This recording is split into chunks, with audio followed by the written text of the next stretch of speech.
दल इस बात को तो जानते ही हैं कि सरकार के द्वारा जो प्रोसिक्यूशन को आगे बढ़ाने की कार्रवाई बढ़ी हुई है ये इसी का हिस्सा है। और क्या ये सच नहीं है कि आपका एक विधायक आजमगढ़ में अवैध शराब की तस्करी में जिसके कारण लगभग 100 से ज्यादा लोग मरे थे जहरीली शराब से, आपके विधायक की संलिप्तता थी और आज भी वो जेल के अंदर सड़ रहा है। आपका सिटिंग विधायक है वो। क्या ये सच नहीं है कि आप ही की पार्टी का विधायक कानपुर को दंगों की आग में झोंकना चाहता था? क्या ये सच नहीं है? ये दोनों सच्चाई है और ये चीजें दिखाती हैं इन अपराधों में समाजवादी पार्टी की संलिप्तता रही है, संलिप्तता है। और हमने इसीलिए जीरो टॉलरेंस की नीति की बात कही है कि सरकार जीरो टॉलरेंस की नीति के तहत कार्य करेगी। हमने पहले भी कहा था, आप लोग तो प्रश्न खड़ा करते हैं हमारी कार्रवाई पर, लेकिन बहुत सारे लोग जो बातों से नहीं मानते हैं उनको समझाने के लिए दूसरे तरीके भी अपनाएंगे और सरकार उसको अपना रही है। माननीय सदस्य काफी उम्रदराज हैं, लखनऊ विश्वविद्यालय के छात्र संघ के पदाधिकारी भी रहे हैं और लखनऊ के और आपातकाल में जो लोग आपातकाल में जिन लोगों ने आपको जेल भेजा था, आज उन्हीं के साथ आप बैठ कर के दावतें उड़ा रहे हैं। अरे कुछ तो सोचिए कि क्या सब एक नौटंकी बचा रखी है। इसीलिए मैं कह रहा हूं ना कि आप लखनऊ के इतिहास को जानते होंगे। लखनऊ में गोमती और कुकरेल नदी का संगम भी था और ज्यादा नहीं, लगता है कि छात्र नेता के रूप में काम कम और दूसरे ही किसी अन्य कार्य में आप ज्यादा लिप्त रहे होंगे, इसीलिए आपने कभी इधर उधर ये चीजें देखी नहीं कि अकबर नगर जिसको आप कह रहे हैं, ये अकबर नगर 1984 के बाद से ही बसा है। इसमें ज्यादातर अवैध निर्माण था और यही कारण था कि हाई कोर्ट में भी और माननीय सुप्रीम कोर्ट में भी ये कहीं टिक नहीं पाया। जो लोग जिन्हें गलत तरीके से लोगों ने फर्जी कागजात दिखा करके रजिस्ट्री की थी, उन लोगों को हमने रिहैबिलिटेट किया है। अब अकबर नगर कोई नगर नहीं है, अब वो सौमित्र वन हो गया है। लखनऊ को उसकी पहचान दिलाने के लिए भगवान राम के छोटे भाई लक्ष्मण जी के नाम पर उसको सौमित्र वन बना दिया गया है। और आपको तो खुश होना चाहिए कि इस उम्र में लखनऊ के लोगों ने आपको विधायक बनाया है और लखनऊ को हम एक नाइट सफारी दे रहे हैं इसी रूट पर आगे कुकरेल में जाकर के। लाभ आप कमाएंगे, पैसा सरकार दे रही है। और इतनी अच्छी योजना मिलने के बाद सरकार को एक बार धन्यवाद बोल देते। पंथनगर और इंद्रप्रस्थ नगर की कार्रवाई को हम लोगों ने स्थगित करवाया है और हम लोगों ने कहा है कि एक भी व्यक्ति जिसने रजिस्ट्री की है लैंड और उसके पास जायज कागजात हैं, उसको हम वहां पे कंपनसेशन देंगे और नदी को पुनर्जीवित करके। मैं तो आपसे कहूंगा कि लखनऊ के लोगों ने वोट दिया है आपको, आप एक बार थोड़ा अब जाकर के देखिए कुकरेल नदी थी या नाला था। आपको नदी नजर आएगी, आज के दिन पे नाला नजर नहीं आएगा। और ये चीजें नदी पुनर्जीवन का जो एक अभियान पूरे देश के अंदर चल रहा है, हम बोलते तो हैं जल जल ही जीवन है, क्या इनको तबाह करके हम जीवन की कल्पना कर पाएंगे? गोमती नदी को क्या बना दिया आप लोगों ने लखनऊ में? एक तरफ गो मां कहते हो उसको और दूसरी तरफ गंदा नाला में बदल दिया पूरी गोमती नदी को। उस नदी की पुनर्व्यवस्थापन की कार्रवाई के लिए किए जा रहे प्रयास की, जहां आपको तो लखनऊ के माननीय विधायक के रूप में आपको सरकार की सराहना करनी चाहिए थी, धन्यवाद देना चाहिए था। आप सरकार के बारे में इस प्रकार की टिप्पणी कर रहे हैं। और दूसरा, वहां पर हम लोगों ने कहा है कि भाई इंद्रप्रस्थ नगर और पंथ नगर में जिन लोगों ने लाल चिन्ह लगाए हैं, किस नियत से लगाए, पूरी रिपोर्ट हम लोगों ने तलब की है।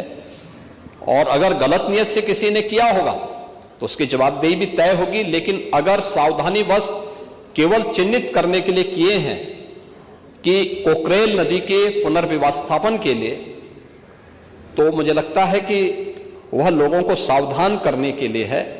लेकिन एक बात और है, आप लोग थोड़ा अपने इधर उधर भी ताक झांक किया करें अपने अगल बगल चलने वाले लोगों की।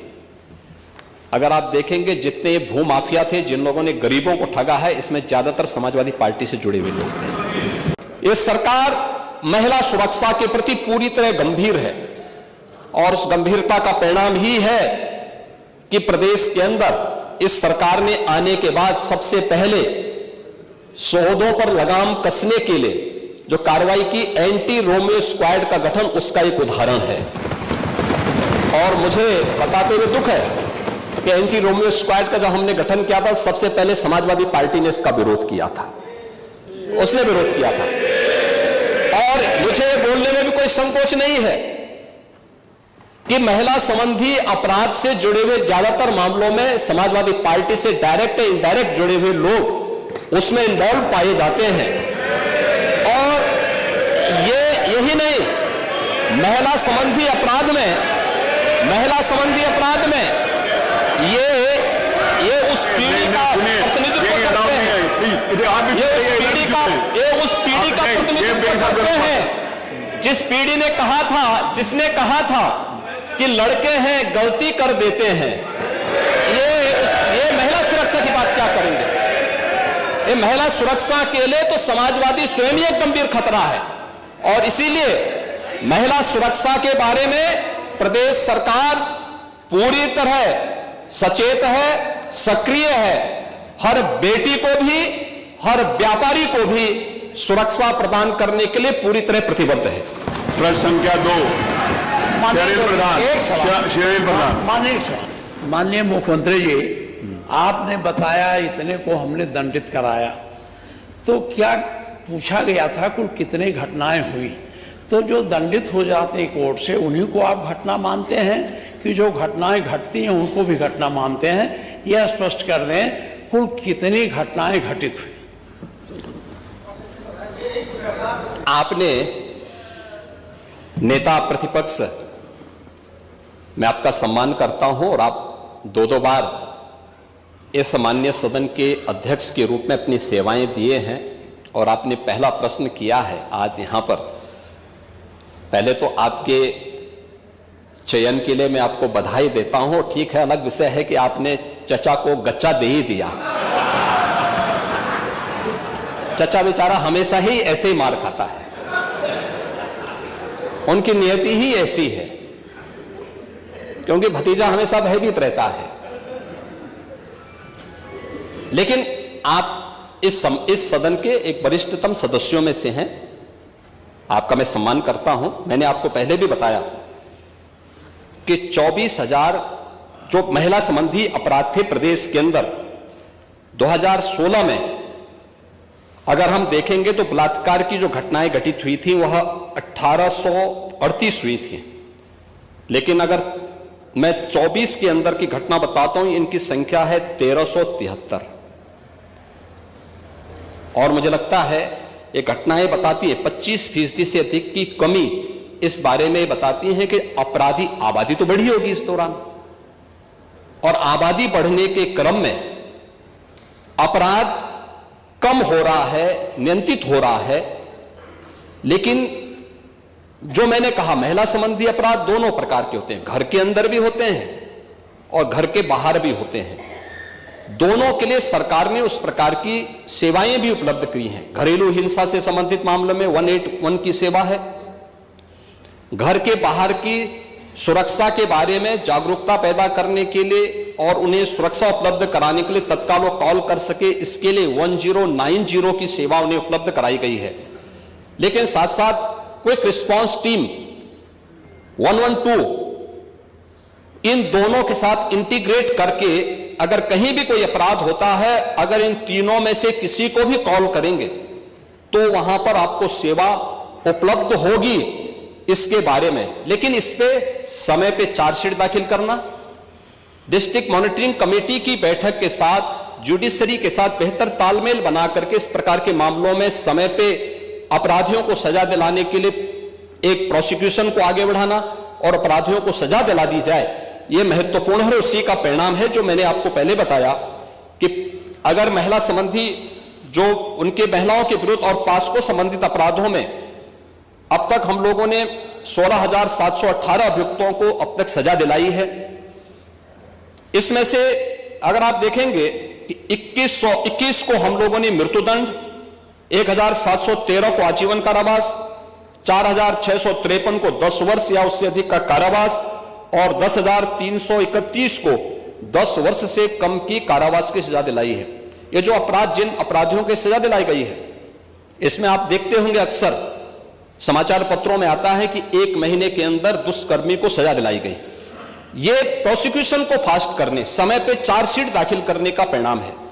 नहीं तो होता क्या है, जब हम लोग इसमें लापरवाही बरतते थे, सरकार संज्ञान नहीं लेती थी, विभाग संज्ञान नहीं लेता था, लोकल स्तर पर संज्ञान नहीं लिया जाता था, अपराध बढ़ते थे और फिर इनको हल्केपन से लेने का दुष्परिणाम क्या होता था कि हर ऐसा अपराधी स्वच्छंद होकर के अपराध भी करता था और फिर समाज उसके बारे में देखते हुए भी उसके खिलाफ कार्रवाई नहीं कर पाता था।